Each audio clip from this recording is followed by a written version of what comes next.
Labbaik Allahumma labbaik. Assalamualaikum warahmatullahi wabarakatuh. Waalaikumsalam warahmatullahi wabarakatuh. Sholat tarawih di Masjid Nabawi itu sangat menantang. Hampir saja malam ini saya give up, betul-betul give up.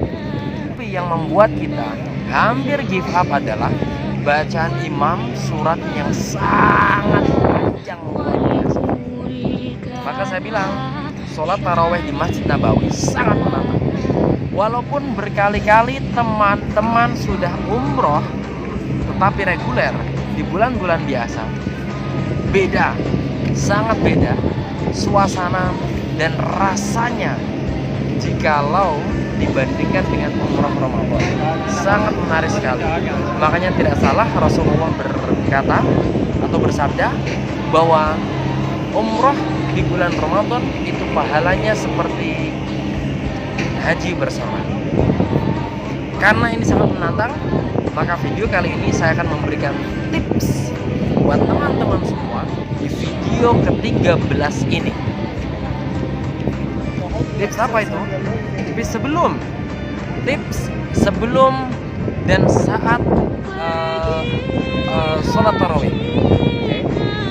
Jadi sebelum kita bahas tipsnya, ini tidak ditemukan di video lain ini. Ini video mauqi'i, di mana ini kejadian saya rasakan sendiri, dan barangkali ketika saya share, saya bagi, Anda pun akan bisa mendapatkan manfaatnya ketika pergi ke sini pada bulan Ramadan, insyaallah. Tapi kalau Anda bukan seorang petarung yang ingin menaklukkan rokaat demi rokaat di sholat tarawih di Masjid Nabawi ini, siap-siap Anda akan runtuh dan berguguran di tengah-tengahnya. Ini sudah saya buktikan dan sudah saya ambil atau saya mintai cerita atau saya tanya teman-teman yang bersama kami umroh di sini, baik orang lain maupun mereka yang ada di kamar saya. Tipsnya bagaimana? Biar gak rontok, kiat-kiat apa saja biar kita tetap keep fighting, menaklukkan rokaat demi rokaat sholat tarawih di masjid ini sampai selesai.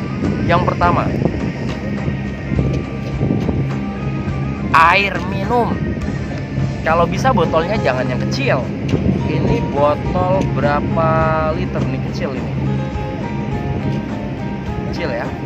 Cari yang besar, agak besaran. Lalu isi kalau bisa dengan air zam-zam.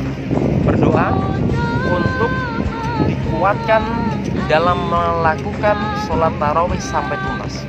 Yang pertama, jangan lupa air minum. Bawa dari hotel dengan keadaan penuh boleh, itu artinya air biasa, atau dalam keadaan kosong. Lalu cari bagian belakang dari Masjid Nabawi ini. Di situ antum akan temukan suqya zam-zam. Suqya artinya air minum. Kalau alma artinya air, miyah air, muya air. Tapi kalau suqya itu air minum, dan itu sudah saya takyid di kamus tadi siang. Kenapa nggak ditulis ma'u zam-zam, miyahu zam-zam, tetapi suqya zam-zam? Ternyata suqya artinya air minum. Jelas. Kalau cuman alma itu air comberan juga alma, al-baul itu alma, dan teman-temannya. Yang pertama. Yang kedua, jangan lupa, kelihatan nggak ya? Apa? Saya ambil, nggak usah diambil ya. Sajadah, bukan sorban, tapi sajadah. Dan kalau bisa sajadahnya besar dan lebar. Kenapa? Nah, ini yang perlu diketahui.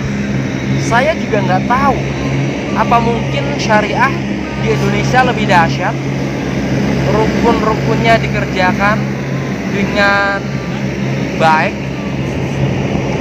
Saya nggak tahu. Ada lewat mobil-mobil kebersihan, tapi saya harap video saya tetap bisa terdengar dan saya akan teriak-teriak. Kenapa menggunakan sajadah? Karena orang-orang di sini, saking banyaknya orang, dan seringkali terlambat sholat sehingga mereka tidak mendapatkan shaf. Mereka seringkali melangkah bahkan melewati shaf para jamaah yang sudah tersusun rapi.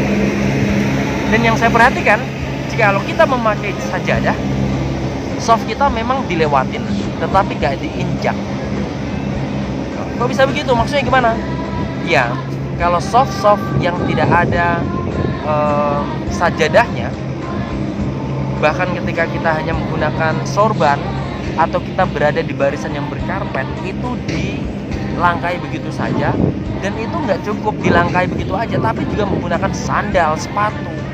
Aduh, saya nggak tahu, itu pembahasan orang lain dah. Tetapi kalau kita menggunakan sajadah, insya Allah aman, dia loncat begitu aja. Itu tips yang kedua. Oke?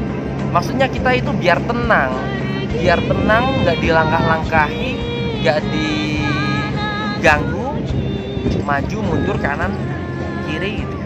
Yang kedua, kalau Anda membawa sandal atau barang-barang yang ditaruh di dalam tas tenteng biasanya atau tas dada, maka pastikan taruh di depannya, jangan di samping kiri, jangan di samping kanan, apalagi di belakang. Kenapa? Ini terjadi berkali-kali dan saya amati. Orang-orang yang sedang sholat kemudian menaruh sandalnya di belakang, maka tanpa disadari akan bergeser dengan sendirinya. Hah, kok bisa? Ya, jamaah yang di belakangnya, dia mencoba untuk menetralisir atau menghilangkan apa-apa yang ada di depannya, termasuk sandal, sehingga dia menggeser ke kanan atau ke kiri. Jamaah sampingnya pun begitu, menggeser lagi ke kiri. Jamaah sampingnya begitu, menggeser lagi ke kiri. Nanti lama-lama saat kita salam dan selesai, kita tengok ke belakang, hilanglah sudah. Apalagi barang-barang kita, oke?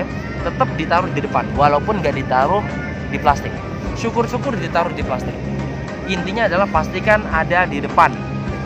Yang keempat, tips keempat, ini yang terjadi di saya. Pakailah pakaian yang rileks. Kalau saya ketika sholat tarawih, karena rokaatnya walaupun sedikit tapi bacaannya yang super panjang, maka saya memakai kaos, kemudian memakai apa ini, training putih ya, kemudian pakai jas. Walaupun saya tidak menyarankan menggunakan jas atau jaket atau pakaian-pakaian yang tebal. Kenapa? Karena ternyata di Masjid Nabawi ini, walaupun sudah malam dan walaupun ada kipas angin yang bisa menyemprotkan air, tapi masih terasa sangat panas. Menurut saya sangat panas. Kalau Anda perhatikan bibir saya ini, remuk ini. Saya nggak kasih glossy ya. Saya nggak kasih glossy. Saya tidak kasih apa-apa. Makanya saya selalu membasahi dengan ini terus, dengan air. Air segini itu untuk 11 rakaat nggak cukup. Padahal saya minumnya sedikit-sedikit untuk membasahi. Nggak tahu ini bagaimana, apakah dengan glossy akan memberikan solusi atau enggak. Tapi yang pasti, kalau Anda perhatikan bibir saya, mungkin nggak kurang jelas ya, tetapi saya kalau tak pegang begini, remuk ini, senut-senut semua, sakit. Alhamdulillah ini masih belum sampai retak dan berdarah. Kita nggak tahu besok ya, ketika di Makkah, karena besok kita akan bertolak ke Makkah yang diawali dengan kunjungan-kunjungan di beberapa tempat, di Jabal Nur lah dan di mana-mana ya. Nanti kita bahas besok. Yang terakhir, tips terakhir, tips untuk menaklukkan sholat tarawih di Masjid Nabawi ini. Yang terakhir adalah istirahatlah, tidurlah, kurangi aktivitas di sore hari atau di siang hari. Ini akan menjaga stamina kita. Karena yang saya rasakan, subhanallah, masya Allah, setiap kali sholat tarawih ngantuknya minta ampun, berkali-kali gelir mau jatuh. Itu kenapa?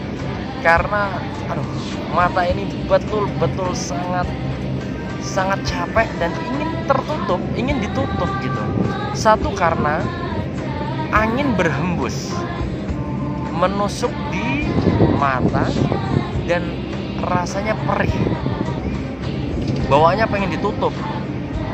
Tambah lagi karena capek ya. Tuh. Yang kedua, belum lagi kipas angin yang menyemprotkan dan menyemburkan air. Ketika kena di mata, kena di badan, itu enaknya atau paling enak itu tidur sebenarnya, bukan sholat. Inilah lagi-lagi tantangan. Makanya saya bilang sholat tarawih di Masjid Nabawi itu sangat menantang. Saya belum tahu di Makkah nantinya. Baik, itu saja. Sebenarnya saya ini ya, malam ini nggak pengen bikin video untuk di-share, tetapi menemukan beberapa sesuatu yang unik dan indah. Makanya udahlah, kita bikin video kembali biar teman-teman yang ingin umroh khususnya di bulan Ramadan, baik tahun depan maupun di pertengahan nanti sampai di akhir tahu. Ikutin terus video kami, video saya Mr. Nyoks di Laku Yapap Cuapaya dari masjid orang Mesir nggak bisa bahasa Arab. Arsil baik, insyaallah hadal film Sa'arsil ila my own Facebook. Thank you. Natasofa awalan. This is my bro, alright, my friend. And you. Alik. Syukran katsiran. Ini request dari Miss Kakak dan teman-teman yang ingin saya berbicara dengan orang Arab. Syukran katsiran dari Masjid Nabawi. Saya Mr. Nyoks di Laku Yapap Cuapaya. Kita ketemu lagi di video ke-14. Assalamualaikum warahmatullahi wabarakatuh.